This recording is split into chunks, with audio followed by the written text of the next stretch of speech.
Comentario al Evangelio del séptimo domingo de Pascua. La Ascensión del Señor. La hora del relevo, 21 de mayo de 2023.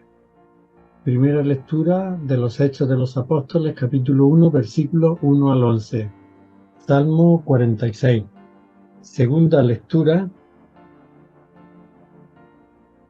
carta a los Efesios 1, 17-23.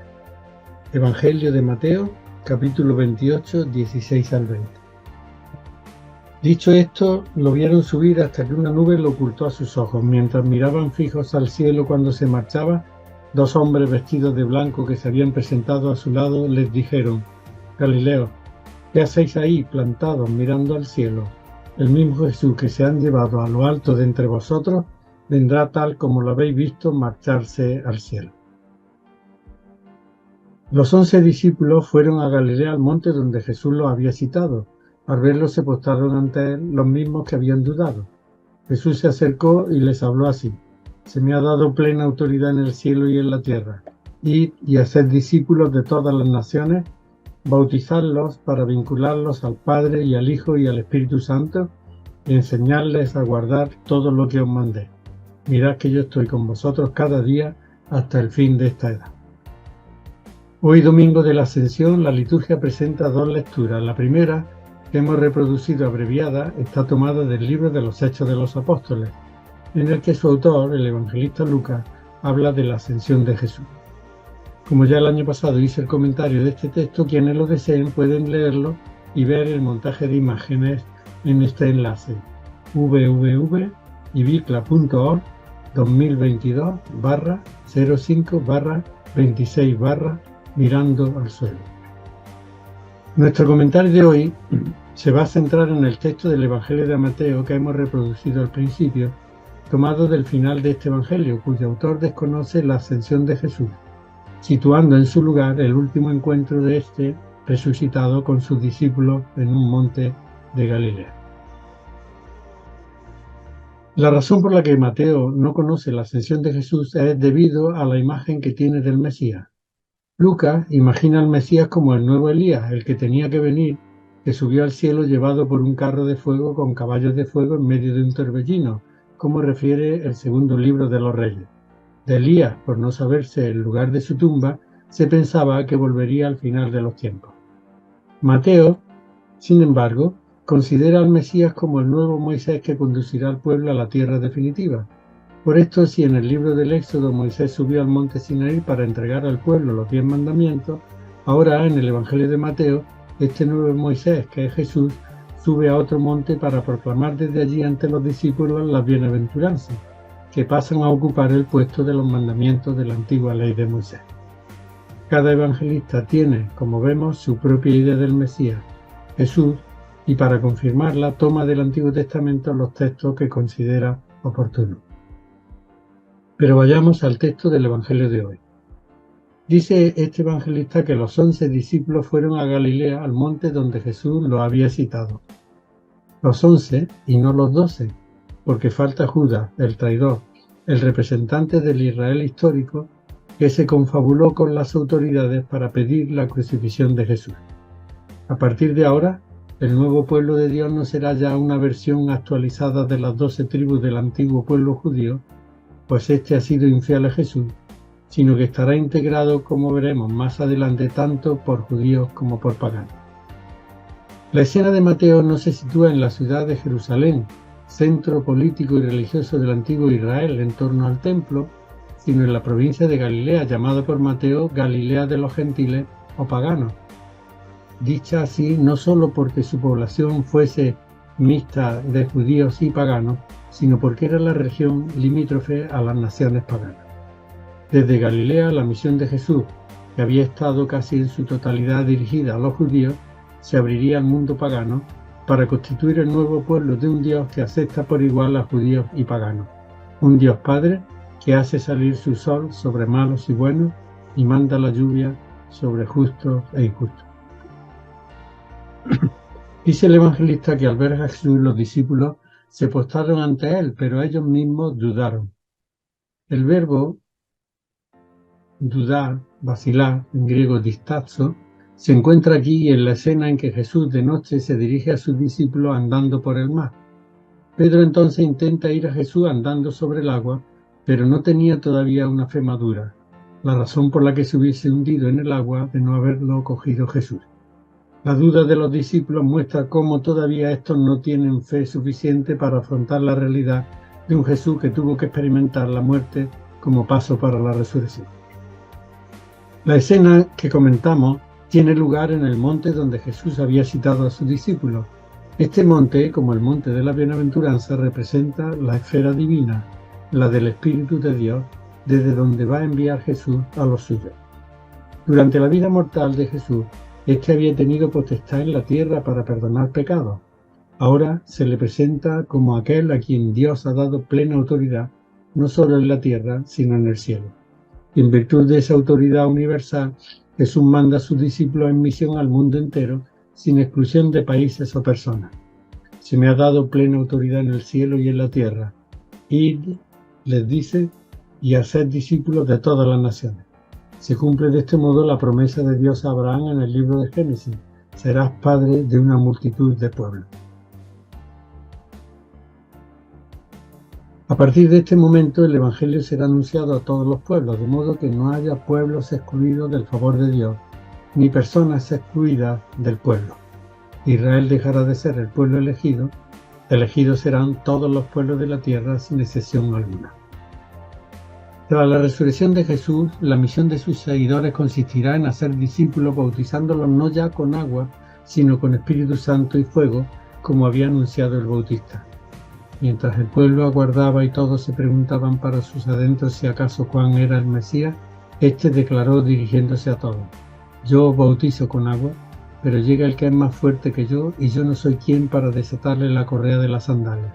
Él os va a bautizar con Espíritu Santo y fuego.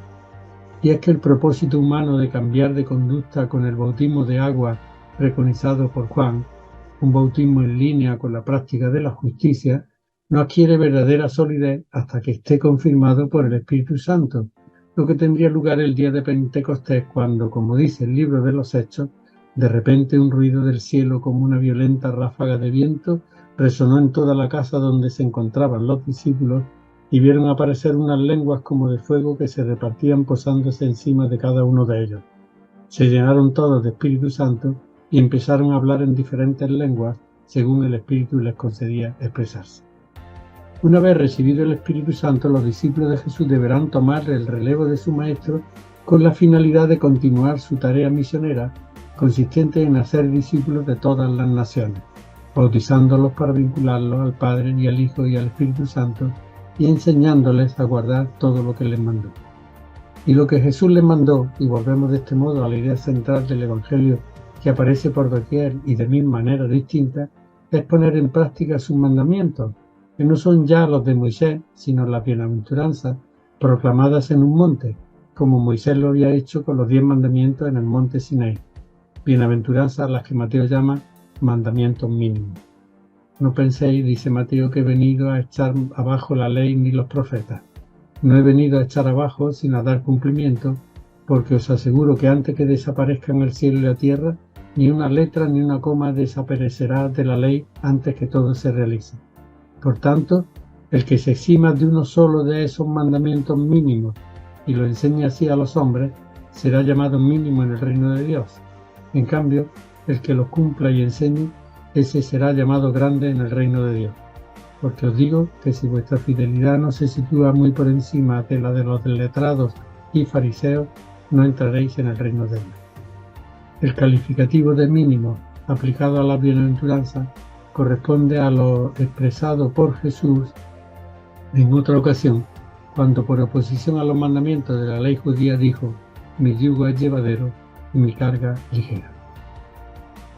La misión de los discípulos tras la resurrección de Jesús tendrá un destino universal, todas las naciones, sin exclusión de ninguna. Hasta entonces la misión de Jesús se había centrado en el pueblo de Israel, y Dios se había manifestado como Dios de este pueblo, el pueblo elegido. A partir de ahora se acaba este privilegio y Dios brinda su salvación a todos los pueblos, de modo que no debe haber en adelante pueblos excluidos ni excluidos del pueblo. Para terminar este comentario dirijo ahora mi mirada hacia nuestro mundo. Desde que Jesús se fue con Dios, a sus seguidores les toca tomar el relevo anunciando su evangelio a todos. Un evangelio que consiste principalmente en acabar con todo tipo de exclusión, como hizo Jesús, integrando en la sociedad a todos aquellos que estaban excluidos de la convivencia o mal vistos por el sistema: enfermos, endemoniados, marginados, prostitutas, recaudadores, etc., y liberando de aquel sistema a quienes se sentían oprimidos por él. Acercaos a mí todos los que estáis rendidos y abrumados, que yo os daré respiro, dice Jesús. Cargad con mi yugo y aprended de mí, que soy sencillo y humilde. Encontraréis vuestro respiro, pues mi yugo es llevadero y mi carga ligera. En otros comentarios he ido concretando en distintos grupos humanos cómo se encarna la exclusión en nuestro mundo y cómo la tarea de Jesús consiste principalmente en acabar con todo tipo de exclusión. Hoy quisiera referirme no a los países que nuestro mundo capitalista ha excluido de la mesa de la vida, sino a un grupo de personas especialmente excluidas dentro de cada país, al que apenas se ha prestado atención.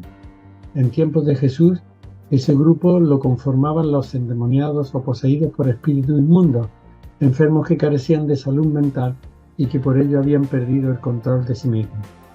Hoy son cada día más numerosas las personas que carecen de una sana salud mental, que se muestra a diversos niveles de intensidad, desde quienes padecen estrés, ansiedad, miedo, tristeza, soledad o insomnio, hasta quienes sufren de algún modo trastornos mentales mayores para los que es urgente aplicar un tratamiento adecuado y generoso.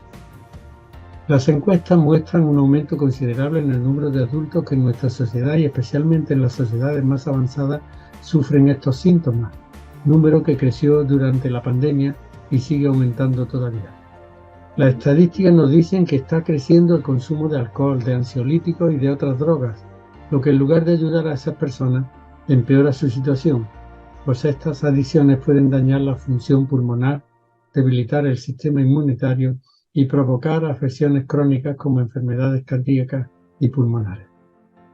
A estos enfermos debería dedicar nuestra sociedad urgentemente un mayor cuidado y atención, pues son grupos considerables de personas que se sitúan al margen de la comunicación, sufriendo de uno u otro modo el estigma de la soledad. Estos grupos, hasta ahora frecuentemente estigmatizados e incomprendidos, pues gozan aparentemente de salud física, con frecuencia carecen del acceso a los recursos sanitarios que necesitan para cuidarse y cuidar a su familia. No es raro que se les excluya o rechace, se los trate de manera diferente, se les niegue el acceso a trabajo u oportunidades de educación y puede incluso que sean blancos de maltrato verbal, emocional o físico. Tarea urgente de nuestra sociedad es atender debidamente a estos pacientes, acercarse a ellos, tratar de comprenderlos y ofrecerles los medios necesarios para salir de esa situación que con frecuencia los hace recluirse en sí mismos con el consiguiente rechazo de su entorno. Para que acabasen con todo tipo de exclusión e marginación y se anunciase la buena nueva de sanación y liberación, dio Jesús el relevo a sus discípulos el día que se fue para siempre con Dios. Nuestra tarea en este campo como seguidores de Jesús, así como la de todas las personas de buena voluntad, no será eficaz del todo si el conjunto de la sociedad no se vuelve hacia estos grupos humanos estigmatizados y les ofrece los medios necesarios para salir de su sufrimiento y evitar su aislamiento social. En el libro de los Hechos de los Apóstoles, cuando Jesús fue ascendido al cielo, 2 hombres se le aparecieron y les dijeron: ¿qué hacéis ahí plantados, mirando al cielo? Como seguidores de Jesús, el reproche dirigido a los discípulos sigue siendo hoy el mismo. Hay que dejar de mirar al cielo y volverse al mundo para tomar el relevo de Jesús y acabar con cualquier clase de exclusión. Un mundo en el que, a pesar de estar los seres humanos más unidos física y espacialmente, hay cada vez un mayor número de personas que sufren el estigma de la soledad, a los que, como cristianos y como ciudadanos, debemos atender debidamente para devolverles la salud. Jesús se dedicó a esto de por vida. El libro de los Hechos resume de este modo su tarea salvadora y sanadora. Pasó haciendo el bien y curando a todos los sojuzgados por el diablo, porque Dios estaba con él. Y para que llevemos adelante esta tarea, Jesús, antes de irse con Dios, se comprometió a estar con nosotros cada día hasta el fin de esta edad, hasta el fin del mundo.